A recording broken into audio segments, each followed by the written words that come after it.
This week on the podcast, I have got a guest who I am so excited to talk to because we've talked, I think, twice in our lives together, and both times I come away just on fire for Jesus. Like, it is a killer conversation. So I've got Rocco Loguercio. I'm going to call you Rocky because that's just kind of what I know you as. But first of all, thank you for joining me on the podcast today. It's a pleasure to have you. Thank you for having me, Ken. I'm super excited to be here, man. I really appreciate it.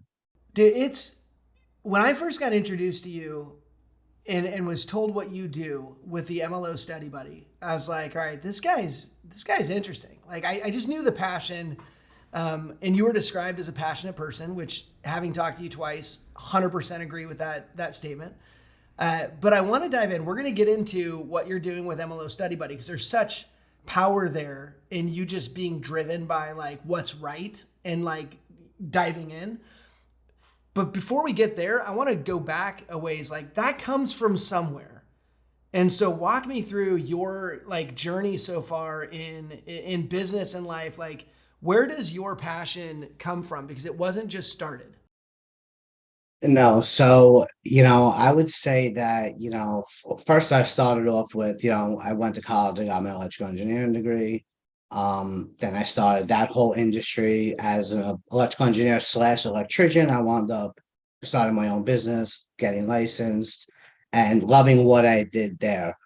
Um, in like 2000, I got married in 2007. By 2012, things have were going pretty bad.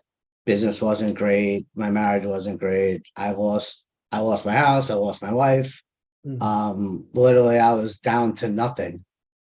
And I think that that was a big turning point in my life. So that was 2012.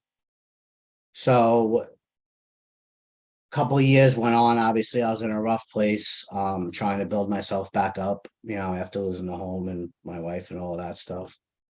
So on my way back up, I think that I started putting myself around more positive people. I think, to be honest with you, in my life, because I always feel like that when you're around positive people, positive things start happening. I feel like every time I was around negative people in my life, that more negative things were happening to me, right? Surround yourself with negative people, negative things happen.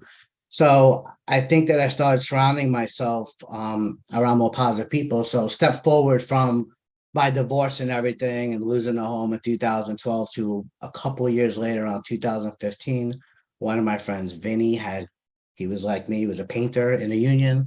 He decided he wanted to become a real estate agent and he had gotten into the business and I was following him. Obviously, he's a good friend of mine. And I started seeing him like started doing well, and it started inspiring me. And I still thank him all the time. Like, you're the reason that got me to want to get into this industry and to where I am now. So if it wasn't for him, I probably would have never thought about getting into this industry. But I knew I needed a change in my life. I was stagnant at that point. My business was doing okay, but I just wasn't feeling it anymore. I needed a change in my life. I wanted to do something I could do till the day I die. I knew that what I was doing with electrical, my body was starting to hurt. So I was getting to that 40-year-old point where I was waking up and feeling pains, right? So I had talked to him and he had, pushed me towards becoming a real estate agent. I went, while I was doing electrical, I was did my 75-hour course at night, and every time that I could until I finished it, went past the real estate exam on my first time. Um, I had gone and he started his own brokerage. So I went and I was working with him, and just being around him really started pushing me. He introduced me to Grant Cardone and like the Be Obsessed to Be Average book, which really, once I read that book, I really started to pump me up. And I started doing better in real estate and started doing good. Um, that was really the change, I think, for me, where it became like, okay, I want more. Like, I want to change people's lives. Like, I loved showing people's houses and first time home buyers and veterans and just, helping them find their homes. Like, it was such an awesome experience. I loved it. To me, it wasn't a job. I was talking to people, building relationships and helping people, right? And my thing was, helping change lives one home at a time, right? So at that point, my sister had reached out to me, and she works for Homebridge Financial. She's an AE over there. So she was like, "Hey, you should get your mortgage license." Like, why not? Like, you can get a couple of, you can flip for extra money, whatever. I really had no interest at that time. So, but I was like, okay. So I started studying. COVID hit. I took my 20 hours a day before the COVID shutdown. I No finished my way. 20 hours the day before the COVID shutdown. I live in New York, so like we were shut down for until like Oh September, yeah. October, right? Yeah. So I didn't study much in that time. We were on COVID. I was watching TV and doing this and just hanging out, right? So anyway, came September. I knew I had to get back into it. So I started studying again. I took the test October 3rd. I failed with a 68. That time, I was on a Facebook page after I failed the day I failed, and I seen this girl, Charlie, had mentioned that she wanted a studying partner. So I had reached out to her. I mean, her linked up, and that's when MLO Study Buddy was created. It was just for study people, like, it was just me and her, and we had this other girl, Kathy, who joined us, and it was just us three studying for a couple of weeks. And a couple more people started joining in. When I failed my first time, I remember just being like beat up because honestly, like I did pretty good in college. I did good with my real estate. Like I did good with most things in my life as far as studying goes and taking tests. And then this test was like, all right, this is different. Like I knew it was different. It was hard. Like I knew it was different. So I was pretty down. Like, there's no way I'm doing this. Like I remember my girlfriend at the time, my wife now.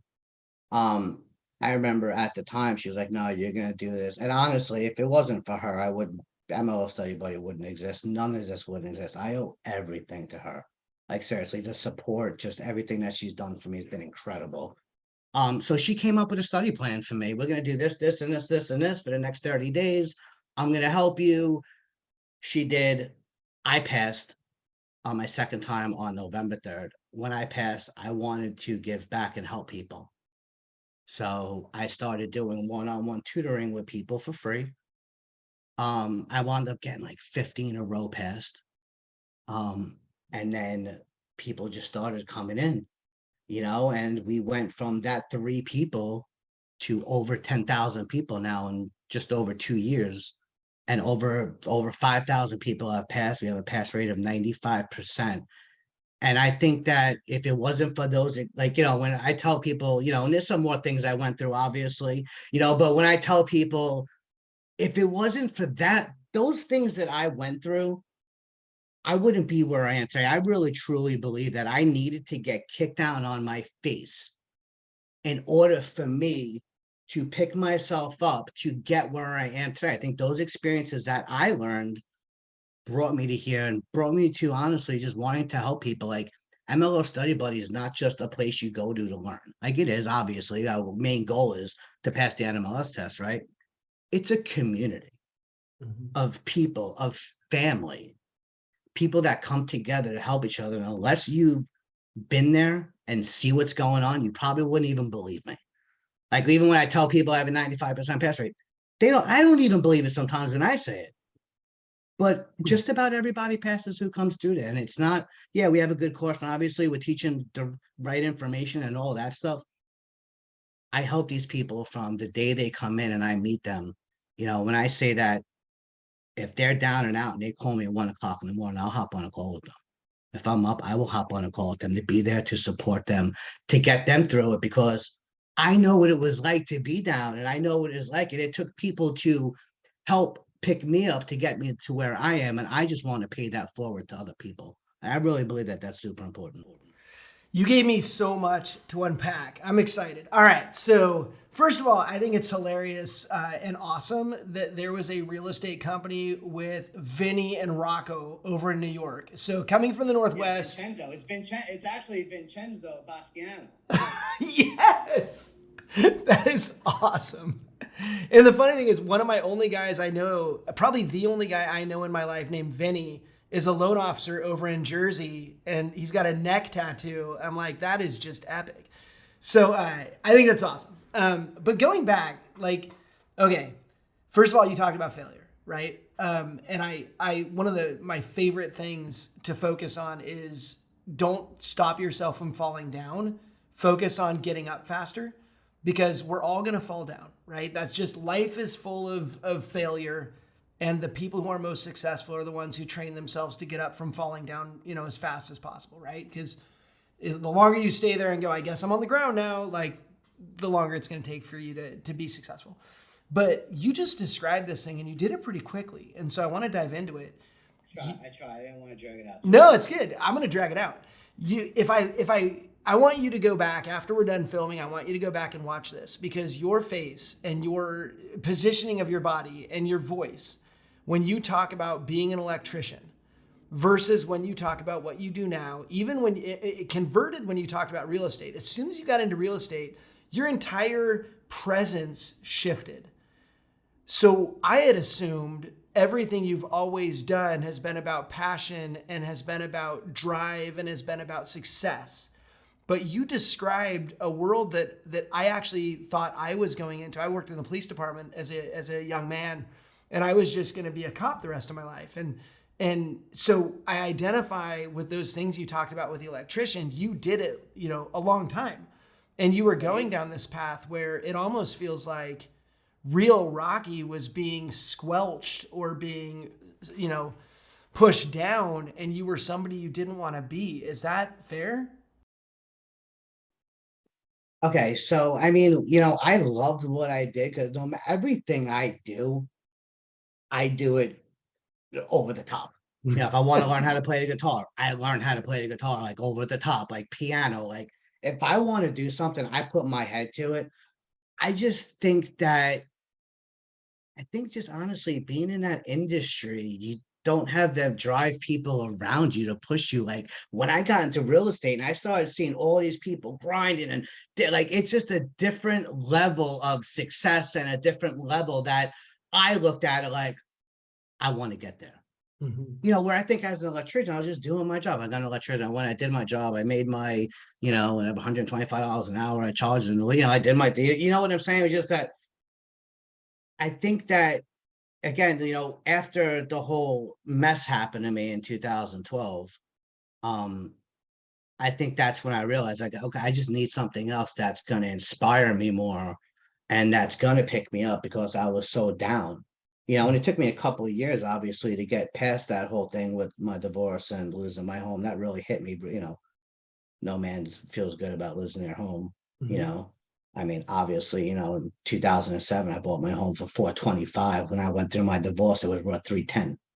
So I was kind of like in it. There's nothing I could do about it, So, but I still took that personally, and I told myself I'll never, ever, ever, ever let that happen to me again in my lifetime. And I think again, those failures, I think that's what pushed me to want to, have something that I can control. And I feel like I can control where I'm at now.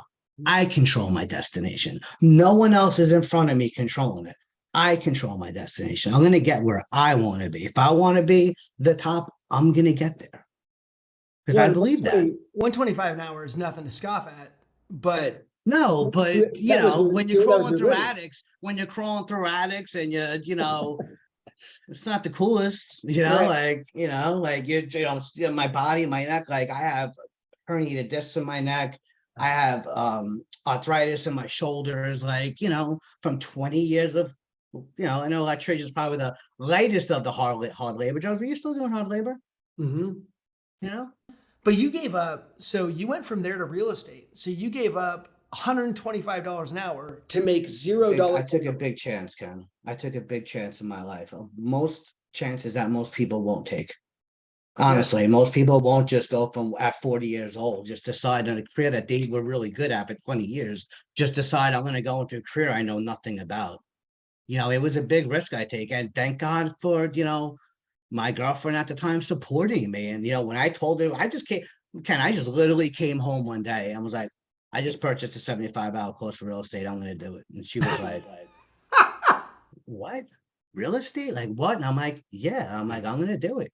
And she was like, okay. I think at first she thought, and a lot of people around me thought it was a joke, like, all right, you're going to become real. You've been an electrician for 20 years. You're good at it. Like you have your own company. Like, what are you doing? Yeah. But I did it. Do you remember what you made year one as a real estate agent? Year one, I didn't make anything. Year two, I did.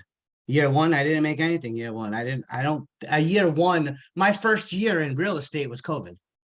Oh, Well, right. well, I got into real estate, uh, 2018, I want to say 2019, maybe 2019. I know it was pre-COVID. I got into real estate and like 8 months later, COVID hit, like something like that. Right. So, and then I had to go through that whole time. And here in New York, as a real estate agent, we weren't even allowed to show houses for like 5 months, so that really set me back and that worried me a lot. Like, oh, I get into the real estate agent, now I can't even show houses. Like, this is crazy, you know. But then after that, I mean, the market obviously helped and people were buying everywhere. So I was able to, just start, selling homes. And I was doing really good until I got into mortgages and MLO Study Buddy started. And then I started dedicating, I dedicate my whole life to MLO Study Buddy. So I literally, at this point now where I'm at now, I'm still a licensed real estate agent. I'm still licensed mortgage loan originator, but I don't do either or. I think, yeah, that's so crazy. I think what I want to do here is because you affect so many lives of people making this shift, I want to dive into the shift, right? Because a lot of people are like, I've been doing this thing that makes me miserable. Or I've been doing this thing that pays me, but I'm not happy and I'd like to make this jump. Did you, when you were making your transition, having made so much money running your own business, had you saved up enough where you had a window of like, I just need to be successful in X months? What was that? So yeah, I saved up enough to get me through about 6 months at that point. At that point, we struggled. We rented me and my wife now. We rented a 2-bedroom townhouse, and here in New York, it's really expensive. Two-bedroom townhouse here in New York is $3,000 a month. Uh-huh. Okay, for a little 2-bedroom townhouse. So, we struggled. She was working a lot. Because she was in the medical field. So when COVID hit, she left her job and she went to work for a title company. So she worked for a title company while I was trying to, and by the money that I banked and the money she was making, we got by, man. We got by, but that drove me harder. Yeah. Like that drove me harder to say, I gotta make it happen, And then from when I got in the real estate business in 2000, we bought a house in 2021. We bought a house. So it was only a short period until I bought my a house again. Like that was a big thing.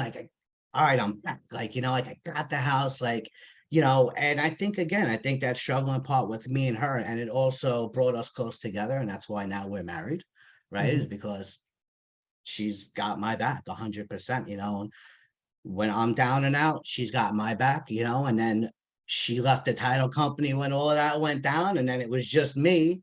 Well, and then she went to go work for a lender, and then she got laid off when everything went bad. So she's been laid off for like 9 months now, but MLO Study Buddy took off and things just went for the better, So two things then. One is don't do this without the support of the person that you're living with, right? I think it's so. I mean, obviously that's number one. I think a lot of people won't do it because they don't get that support. Because a lot of people think it's crazy. Right. Oh, you're gonna switch your job, to go to something you know nothing about, and you have no that's when you think about it, it really is crazy. When I think about it, it's crazy. I'm like, but if you don't try things in life, you'll never know, right? And it's like I tell people who fail the test, like, you don't fail unless you give up. Right? Because if you don't give up, you're going to get there if you work hard enough at it most of the time. I mean, obviously, not everyone can be a heart surgeon, but you know what I'm saying? If you work hard, and I really believe that if you work hard enough for something and really dedicate your time to it, I think that you could achieve a lot more things than you think you can. At least that's what I Well, figured out in my life. yeah. So, And the other thing is you had kept 6 months. It sounds like that was the right level for you because it didn't give you that comfort of like laying back and creating bad habits. You had to get your habits in fast, but it gave you enough to not be in starvation mode where you just try to get like the most desperate move done possible. Instead, you were like, this is enough where I'm comfortable and I have time to build a business, but I also have that drive driven by like, there's an end to this runway. And if I don't get the plane off the ground, I'm in trouble and this is a bad move. yeah, 100%. I think that, when I first got into real estate, I was still doing electrical. I was doing both. I'm trying to do both, right? Like, oh, I'll just do both. I'll do real estate on the side and, I'll still do the electrical. And then I started realizing that I can't do this. If I want to be a good real estate agent, I have to give it 100%. I can't give it 50% or 25%. Some days it was 25%, you know? And that's when I said, you know, I came home and I said, listen, and I told my girl, which is like, I'm going in full-time real estate. I know I haven't sold a house yet, you know, but you know, I'm going in full time because if I don't give it 100%, then I'm not gonna get where I want to be. I knew I had to give it 110% in order to, you know, get my name out there, meet people, do open houses, and you know, just show as many houses and meet as many people as I possibly can to, you know, start getting, you know, some business and stuff like that, you know. And again, it was a crazy move, but I did it Well, because I'm and crazy. you say crazy because I agree. Like I did the same thing. I'm a little, listen, you got, you know, I'm a Yeah. little nuts, you know? I gave up a killer job to start this back in 2003. My wife supported me 100%. Why did your wife, who was your girlfriend at the time, why do you think she backed you? Like what was it? Cuz it is crazy. What was it? Besides her being the most amazing person Totally. ever. Yeah, she can be I amazing. mean, I know a lot of amazing people that wouldn't back that decision. because I also think that she knew me and she knew that I had, you know, when I have a passion for something, I'm going to do it, you Mhm. know, and I think that in her eyes, it was like, I know you could do, because I really believe she believed in me. Like in the end of the day, I think that some otherwise may not even believe, like they're like, you're going to go do a real estate agent, like get out of here. You out of your mind. Like, I think she's seen me and the passion that I was getting, like, yeah, you know what? Go do big things. Let's go. Like, you know what I'm Mhm. saying? Same thing with MLO Study Buddy, Ken. If she didn't support me from the beginning, I did it for free for a year and a half, classes 6 nights a week, 5 hours a night for free. Like, she supported me every minute, every second of the way. If it's not for her, MLO Study Buddy is not what it is today. Not even Yeah. close. Well, because her support allowed you to go after your dream. Yeah, 100%. 100%. 100%. Most other people would have thought I was crazy. And it Yeah. was crazy. I admit it. Like we laugh about it today, you know, and I'm like, you know, thank you. Like, you know, for, you know, and she's like, you know, it's not like I tell you what to do. I'm like, but you supported me. Like, I don't even think she realized how much of an impact like she has made on, you know, what my success is today and where I've come from when she met me. Like, Mhm. there's got to be some coincidence that I met her and then my life changed around. There's got to be some coincidence there. I did they have, you know, something together Oh, that they have had to something to do happen with each other. together. Oh yeah. You Yeah. know what I'm saying? Yeah. So you're, you know, it's, I always love, and I think this is where I wanted to bring you, where I first thought about bringing you on the podcast when I heard your story. And I love it when I talk to somebody who doesn't do things the normal way, right? You didn't sit down and build a business plan that was MLO Study Buddy and how you're going to make money off it. You went, this needs to happen. I'm the guy to do it. And I'm not going to let people go down this road that I was down. I'm not going to let people fail. I want everybody to succeed. I'll figure the business stuff out later. Yeah, I never even thought about the bit, Ken. It never, to me, it was never a business. It was never about, I didn't even think I could help people. Like, I didn't think I was like going to be this guy who taught people. Like, I was going to be a real estate agent and an MLO. I was just helping people pass the test because I had just passed. And I figured I would help some people pass because it's a difficult test for Mhm. free. Like, I never, business didn't happen until I went on my first podcast with Dustin Owen. And I sat down with Dustin. Dustin was like, what are you doing? And I'm like, what do you mean? He's like, dude, he's like, this could be a crazy business. Like, what are you doing? You know, he's like, you do it for free. And at that point, I had 6,000 people in the group when I went on my first podcast with Dustin. And I was still doing it all for free. It wasn't just me, Jen Eckberg. You know, I have a whole team, Jack Carpenter, You just, you know. yeah, it was just a thing you were doing. Yeah. Yeah. You Man. know, and it's crazy, you know, because the team, like, all right, so let me just go through that real quick. So when I had started, like a few months later, Jen Eckberg had come in, and she passed through MLO Study Buddy, and then she wound up sticking around and helping me. You know, she had created this grid guide, which helped a lot of people, which is now a product that we sell. Then Jack Carpenter had come in a little months after that. He does adjustable rate mortgages classes for us. And then Celeste Davis came in about a year and a half ago, and she's another one that's a huge part. We're all a huge part. And then Charlie, who I mentioned in the beginning, the one who actually started MLO Study Buddy with me. We were the first two in here.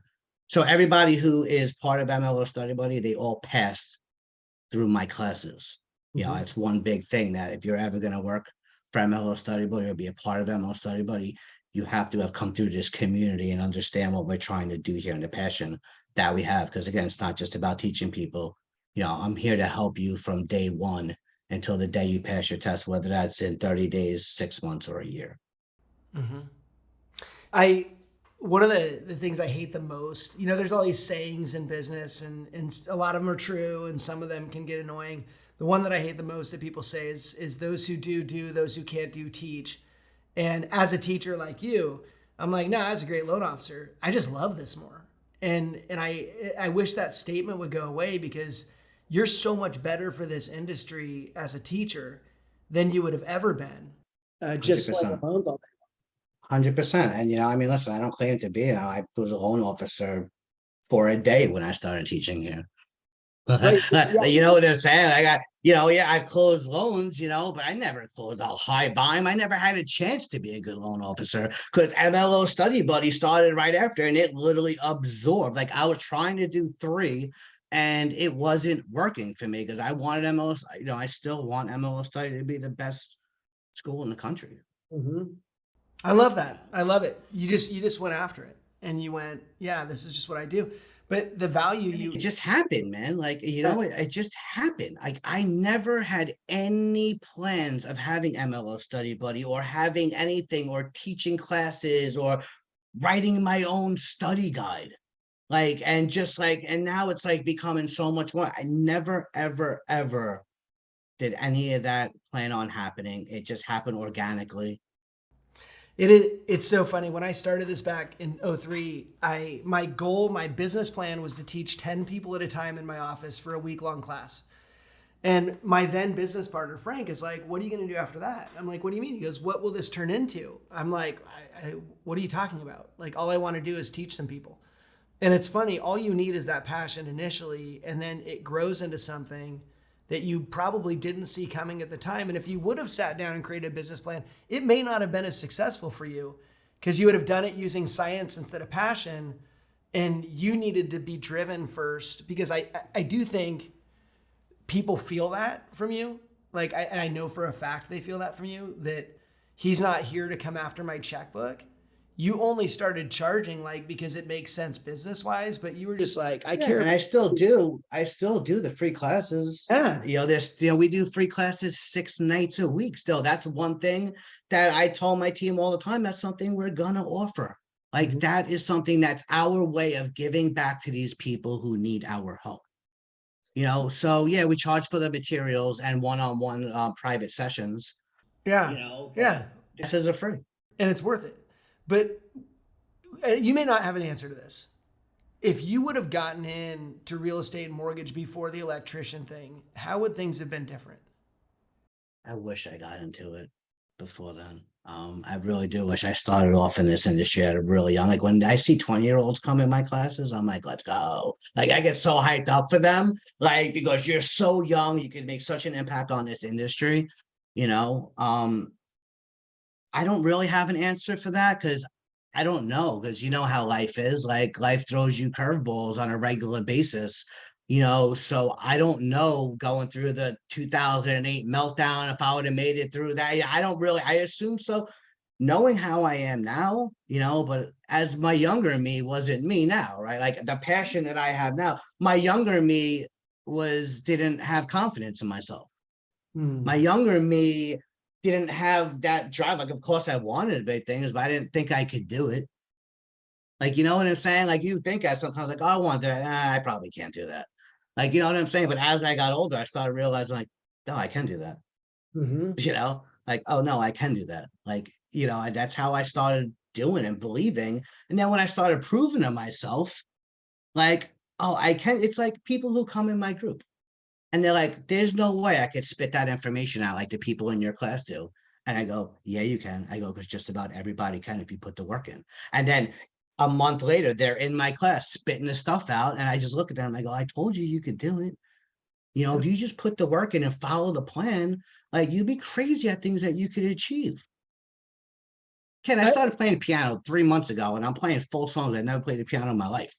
Why? Because I worked hard at it. Like, like when I told them, people are going to start playing the piano, they laughed at me. They're like, okay. I love that you don't let lessons stop at you. Like, see, these lessons from last time that you've got from your experience, you instill them in people so that they don't have to experience the same things you did. And it's amazing because it really is. We talk to our kids about everything bad that happens to you as a lesson somebody else needs in the future. And so we have them take their negative experiences and then we go, hey, as soon as you use that, like, tell us. And my kids will call me and be like, what I went through in high school, this kid I just talked to was going through the same thing. It worked. Like, that lesson got passed down and now it was worth it. And you're passing out those lessons on a daily basis, especially to people just getting into the business. Yeah, 100%. I think, like, the thing honestly, where I'm at right now, the biggest thing that I look out for that I'm grateful for is that I failed the test. What if you would have passed? None of this would have happened. I wouldn't be here talking to you right now, Ken. Oh my gosh. I wouldn't be here talking to you right now because I would have never needed a study group. I would have just went on with life. I'd be doing real estate mortgages. I probably would have picked one or the other at this point and stuck with one. But, like, because I failed that test is the only reason why I'm here talking to you right now. And the thousands of amazing people that I've met through this journey and the friends and the family that I've made. It's crazy. I'm thankful that I felt that. That failure was the best thing that could have happened to you. Right, Ken? Yeah. Ken, that's my journey, right? That's my journey. Like, people who failed once, 2, 3 times, I go, you're going to pass this time because this is your journey. Yeah. It's not matter how many times you got yourself back up, you kept pushing, you're going to make it happen. And they do. They do, because they see someone like me or other people in the group that have failed this test and have come back. When I tell people I failed the test, like, you failed this test? I'm like, yeah, I didn't know what I know when I was taking it. Like, like, now I know it all because, this is my passion and this is what I do, but I was in the same spot you guys were, beating tape, knocking myself down, trying to pick myself up, wondering if I could do this, wondering if I could be a mortgage loan originator. But you know what? I could. All right, we're gonna end the conversation there because this was awesome, man. But that is so killer that I want to end it there because I want people to walk away thinking this. The best thing that happened to your business is that you failed. And that led to all these things. And so when you go through something incredibly painful, you look for, okay, awesome. What was this for? Like, where's this going? What is next? And what you've done is created an amazing thing that's changed so many lives for the better. Man, I appreciate what you're doing for the industry. I'm proud of you. And I think your journey's been awesome. I love what you guys are doing too, man. I love what Knowledge Coop's doing, man. I really do. And I appreciate you for having me on. I really do. Awesome. And this is not the end, man. We're going to do a lot of video together. So I appreciate you. And dude, have a great day.